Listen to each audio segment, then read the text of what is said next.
So this is really an interesting relapse cycle. This came about when Mr. Gorski and I were presenting at a 5-day relapse prevention therapy school in Fort Lauderdale, Florida, and it was about 2006 or 7. And up until this point, we always diagrammed or listed the relapse warning the relapse cycle as a slide, as a diagonal slide. And for some reason, something hit both of us, and we decided to get a big poster board. And we started with the crude circles. So the first circle was when people met the criteria for recovery and make that commitment to stabilize and being in recovery, then the clock can start. Think of this as a clock with 12 points on it. At 1 o'clock in the relapse cycle, people return to some type of denial. It has nothing whatsoever to do with alcohol and or other drugs. That doesn't happen till 9 o'clock on this model. But what does happen, the denial they go into leads them to mistakenly believing they can stop doing what got them where they're at in the first place. They stop growing. The metaphor I use with people, the recovery process is like walking up a down escalator and mistakenly believing if you stop, you're going to stay in place. You're not. You're going to go down. So you need continuous one day at a time growth. The next thing that happens when I stop growing, that opens up my inner saboteur for my old thinking patterns. And not addictive, but self-defeating thinking patterns, which leads to poor decision-making. Poor decisions lead to consequences.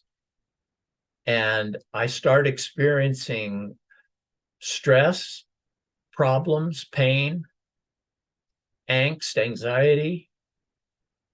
And if I'm in this relapse cycle, instead of using my new toolbox, I go back to utilizing old self-defeating behaviors, overworking, food, sex, gambling, procrastination, going back into old behaviors.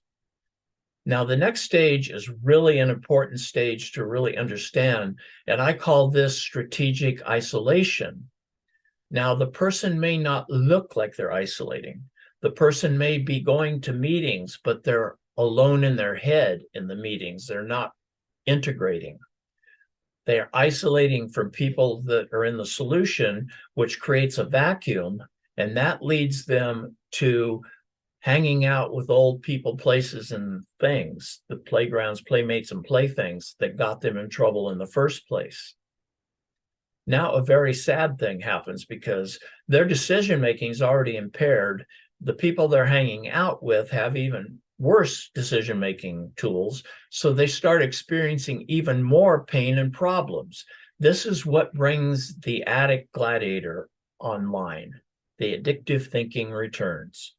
But a lot of people push that down. They don't want to talk about it. They don't want to admit it. What would my sponsor say? What would my therapist or counselor say? I'll just keep it to myself. And they push it down. I'm not going to act on it. But that leads them into the high-risk situation danger zone. This is where they set up relapse justifications, not consciously, but at a low conscious level. And if they get to the last stage of this, Terry would call it option reduction stage, they honestly believe there's only 3 ways out of my pain and problems. One is to drink or use. Second is have a complete meltdown collapse. And the last one is commit suicide. And unfortunately, I've dealt with people and had clients that chose all 3 doors. The last door we can't bring somebody back with, especially if they have a belief that I'd rather be dead than drunk. They don't want to face that shame of going back and saying, I relapsed. So the last 11th hour, the 11 o'clock position is where they actually pick up, and that's the chemical relapse. Now, this is why one of those mistaken beliefs that people think as long as I'm not drinking or using, I'm in recovery. But as you can see, there's a lot of things that lead up to picking up. And if those are at a low conscious or automatic unconscious levels, they don't see it. That's why many people, when I first start working with them, why do you think you relapse? They don't have a clue, and they honestly believe. If I hooked them up to a polygraph, it would show they were telling the truth. They honestly don't know how it happened. But I do what I call a relapse autopsy. And this slide, I have it on big posters with blank circles. And we go back and create a relapse cycle, their individual relapse cycle from 1 o'clock all the way through that 11th hour when they picked up. And then there's another mistaken belief that if I pick up and drink or use again, that means I'm a failure. I've lost my recovery. I might as well keep going. And when that happens, they end up spiraling out of control. So we need to teach people that no, you will have a moment of clarity where it is possible to reach out for help. That's what the relapse intervention plan I'm going to introduce is for. This is where we implement the relapse intervention plan.